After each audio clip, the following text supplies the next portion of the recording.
ऐका हो ऐका, लोक हो ऐका, माहितीमध्ये येत आहे समजूतदारपणा.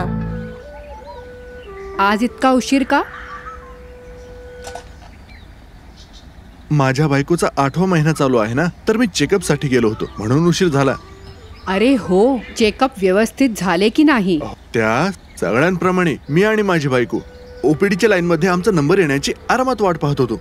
आमचा नंबर येणारच होता आणि आवाज करत गाडीमधून स्त्री आली आणि सरळ आतमध्ये शिरली. ना लाईन बघितली ना लाईन मध्ये असलेले लोक. असे कोणी करत असते का?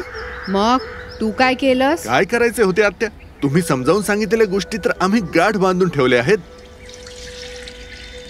हा भेदभाव होताना आम्ही पाहू नाही शकलो. मग तिथे उभ्या असलेल्या हॉस्पिटलच्या एका कर्मचाऱ्याला जाऊन मी शांतपणे बोललो की आमच्या नंबरच्या आधी कुणीतरी लाईन तोडून पुढे गेलं. बस एवढीच बोलायचा उशीर. त्यांनी त्या महिलेला सगळ्यांच्या प्रमाणेच लाईन मध्ये लावलं. आता कसं? गर्भारपण, प्रसूती आणि प्रसूती पश्चात तुमच्याशी आणि तुमच्या मुलाशी कोणत्याही प्रकारचा भेदभाव नाही केला जाऊ शकतो. लक्षात ठेवा, सन्मानपूर्वक मातृत्व देखभाल प्रत्येक गर्भवती महिलेचा आहे अधिकार. हे जाणून घ्या आणि मोकळेपणाने मागणी करा, कारण माहितीमध्येच आहे समजूतदारपणा.